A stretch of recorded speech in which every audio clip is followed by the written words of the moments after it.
Okay, so today we're going to talk about embracing delayed gratification so that you can use that to your advantage to help you in achieving your financial goals.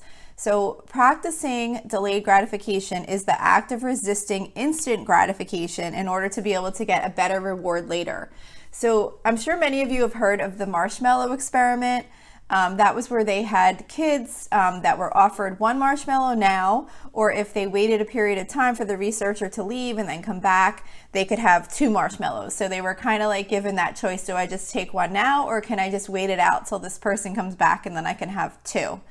And they did some research with follow-up studies, and they found that the children that were able to wait and get the second one had an overall better life outcome. This study's been disputed. They've done different types of similar studies, and some say there's not a definite connection and whatever, but I just thought it was kind of fun to mention that experiment because it's brought up a lot, and it kind of ties into this. It was research on delayed gratification and the impact it has. But either way, whether that study proved it or not, I definitely do agree that there are so many benefits to practicing delayed gratification and really kind of making it part of your mindset, I guess, just to kind of help you in getting goals and really being focused on the things you're trying to get to in the future, whether that be short-term or long-term. So, delayed gratification is a skill that's really important, and it can be practiced and improved over time by being mindful of your actions. So I think that it is possible to get instant gratification from delaying gratification. So for example, it's kind of hard for me to explain this, but one way I can think to use as an example is, say you typically go to the store to pick something up, maybe a store like Target or Walmart or whatever, that type of a store. And, maybe while you're walking around, you get tempted with some impulse items, and you get home, you take another look at the receipt, and you're like, oh my gosh, how did I just spend $70 when I only went to the store to pick up dishwasher detergent? So the items might have seemed fun when you grab them. You were walking through the store, you're like, oh, let me just take a quick look around, and you grabbed a few other things, and you're like, oh, this is great, I could really use this, or this is really nice for a decoration for my home, or whatever it is. You grab some extra things that you really didn't need. So you get home, you're looking at the receipt again, and you're like, wow, I never would have even got these things had I not gone to the store for dishwasher detergent. And it might wind up bothering you because now maybe you're over budget, or you just really didn't want to spend that money. You really didn't need those things. So say instead, when you go into Target, you're like, or whatever store you're going into, you tell yourself, I'm going to go into the store, I'm going to go straight to the dishwasher detergent, you're going to walk straight to the aisle, grab it, go to the register, pay, and leave. So if your habit had always been grabbing extra things and leaving with a receipt of $70, $80, $100, whatever, when you go to the register and you pay $10 and leave, you're going to get instant gratification from doing that. You're going to get the same type of feeling, but even better, because you're going to feel great that you changed your like what you would normally do, and you controlled your impulse to buy extra things. And when you're leaving the store and you just spent $10 and you're heading back to your car, it's a great feeling doing that. Like, you're gonna feel like, oh my gosh, I controlled my spending impulses, and I walked out and I spent only what I needed, and I didn't get any extra things that I didn't want or didn't need. Not that you didn't want, you probably wanted, or you wouldn't buy them in the first place, but you didn't get anything that you really didn't need and you didn't plan on purchasing. So that's kind of how I explain instant gratification from delayed gratification. If you acknowledge each time you make that choice, you can feel like really great about yourself for making those choices. So it's really just kind of thinking about it and being mindful of when you are making those choices, and really acknowledging yourself for doing that and being happy about it. So some ways to kind of help practice in developing delayed gratification and just kind of like strengthening that skill.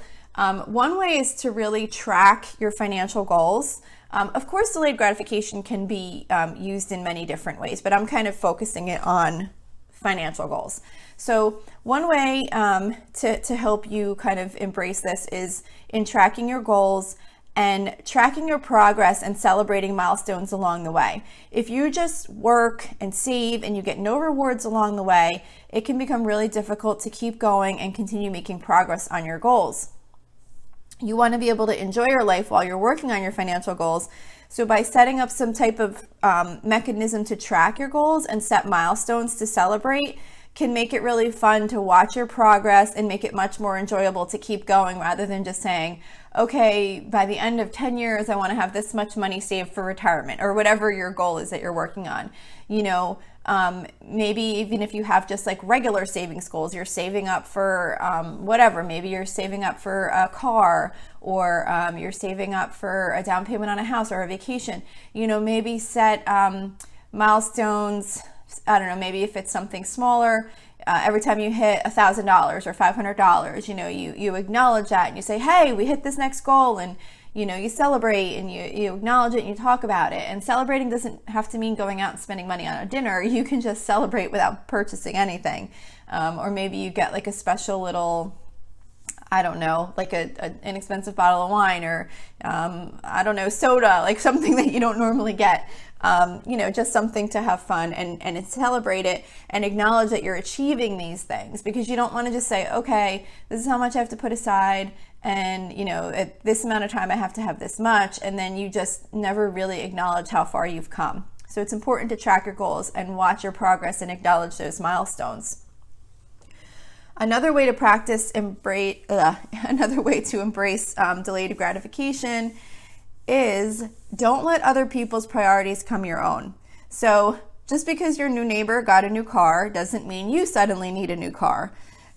If it wasn't important to you before they got it, it shouldn't be important now. So now this is an extreme example, but it's more just proving the point of that sometimes people can see someone got something and then they're like, oh, well, I want that.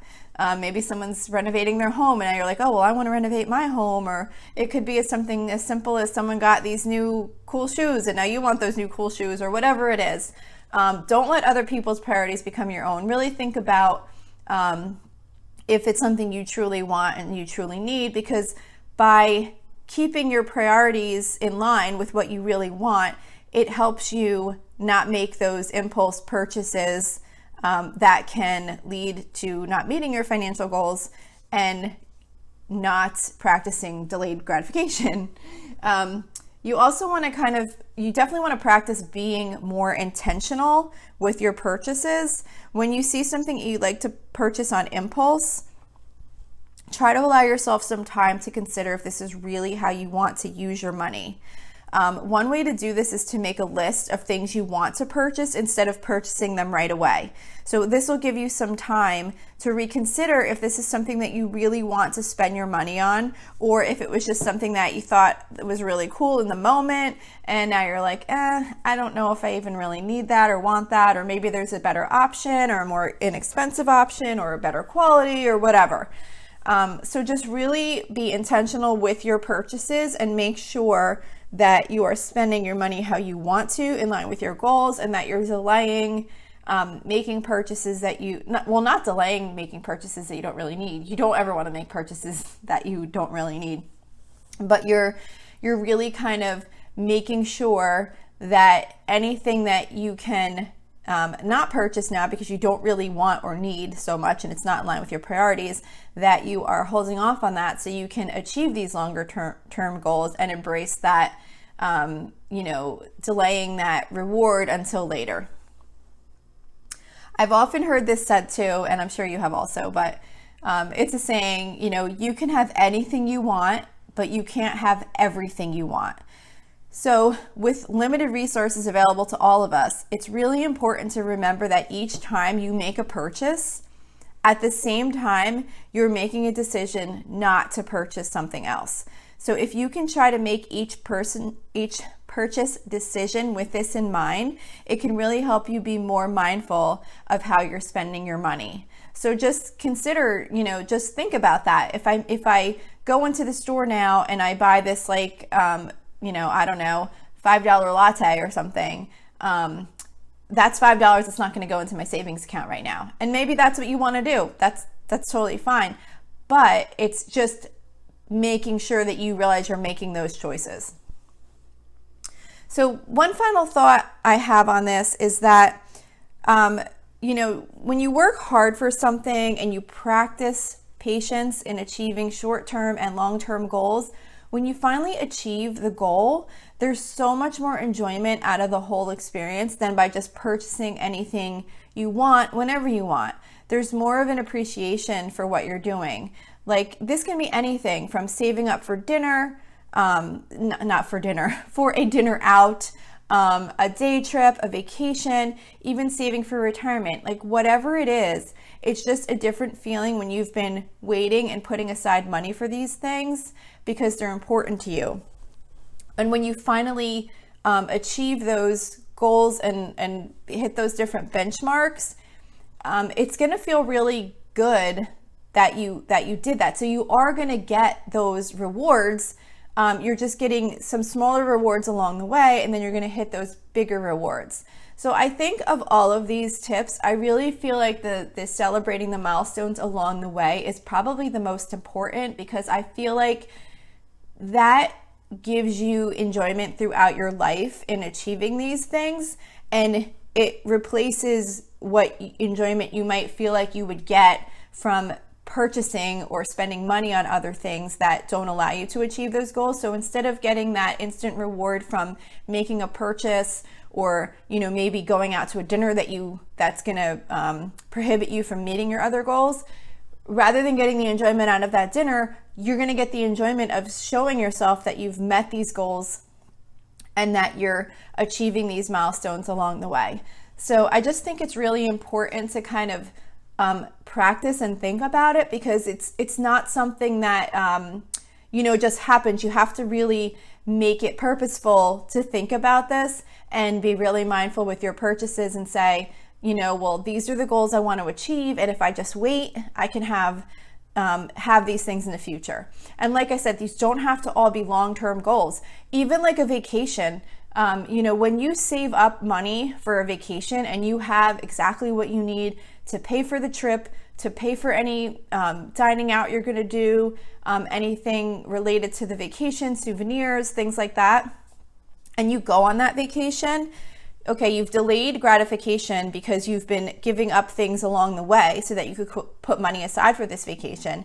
And then when you're on the vacation, you don't have any guilt about spending the money on the things that you are spending money on, because you already put money aside specifically for those things. So you knew that was your priority, you put money aside for it, and now you're getting the reward later because you did that. So that's it. That's all I have to say about embracing delayed gratification and helping you achieve your financial goals. But I do think it's really important. So it's really just something to kind of think about and maybe see if you can add some practices to kind of help develop that skill.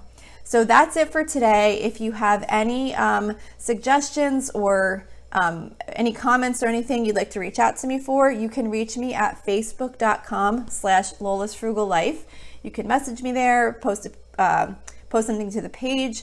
You can also email me at lolasfrugallife@gmail.com. We also have a private listeners group. I would love to have you there.